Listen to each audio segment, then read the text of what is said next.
నమస్తే ఎన్ఎస్ఆర్ న్యూస్కి స్వాగతం. నేను మీ సంతోషి. ప్రస్తుతం మనము వరంగల్ బట్టల బజార్లో ఉన్నటువంటి శ్రీ వెంకటేశ్వర ఆలయంలో అవుతున్నాము. ఈరోజు వైకుంఠ ఏకాదశి కావడంతో అయితే భక్తులు అయితే పెద్ద ఎత్తున అయితే రావడం జరిగింది. స్వామివారికి ప్రత్యేక పూజలు నిర్వహించడం అయితే జరుగుతుంది. ఒకసారి స్వామివారి గురించి అసలు ఈరోజు ఎలాంటి పూజలు నిర్వహిస్తున్నారో ఇలాంటి మరెన్నో విషయాలు ఆలయం యొక్క అర్చకులను అడిగి తెలుసుకుందాం పదండి.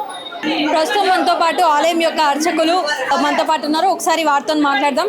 ఈరోజు ఎలాంటి ప్రత్యేక పూజలు నిర్వహించారు స్వామివారు? జై శ్రీమన్నారాయణ.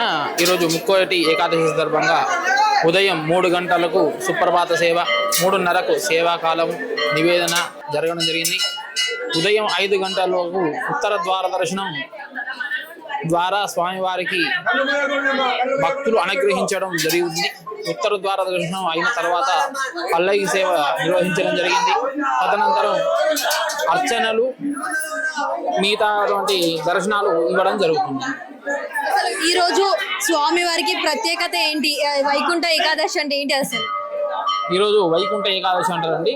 వైకుంఠ ఏకాదశి అంటే వైకుంఠంలో శ్రీ మహావిష్ణువు పాలకడిలో శయనించినటువంటి శయనం నుండి లేచి వస్తాడండి. అంటే నిద్ర మేలుకొని ఈరోజు స్వామివారి మన ఒక్కరినే కాకుండా ముక్కోటి దేవతలను కూడా వారి యొక్క కృపా కటాక్షాలను విరదలుకుంటారు. అందువలన దీన్ని ముక్కోటి ఏకాదశి అంటారు. అంటే ఈరోజు స్వామివారిని దర్శనం చేసుకుంటే స్వామివారిని కాకుండా ముక్కోటి దేవతలను కూడా దర్శనం చేసుకున్నటువంటి ఫలితం వస్తుంది.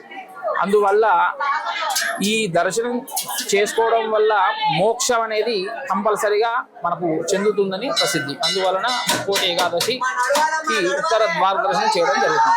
అంటే ప్రతిసారి ఈరోజు ఒక్కరోజున ప్రతిసారి ఇలానే జరుగుతుంటుందా ముక్కోటి ఏకాదశి? ముక్కోటి ఏకాదశి అంటే మా దేవాలయంలో మాత్రం ఖచ్చితంగా ఇదే పద్ధతి ప్రకారంగా జరుగుతుంది. కానీ ఈసారి భక్తులు కూడా ప్రతిసారి కంటే 3 రెట్లు ఎక్కువగా రావడం గమనార్హం. ఎంతమంది వచ్చారు ఇప్పటి వరకు? అందాజ లెక్క చూస్తుంటే దగ్గర 50,000 దాటినట్టు అందాజల సూచన. ఇంకా ఎంతమంది వరకు వస్తారని మీరు ఎక్స్పెక్ట్ చేస్తున్నారు? రావచ్చు, ఇంకొక 1,00,000 మంది దానికైనా రావచ్చు అని.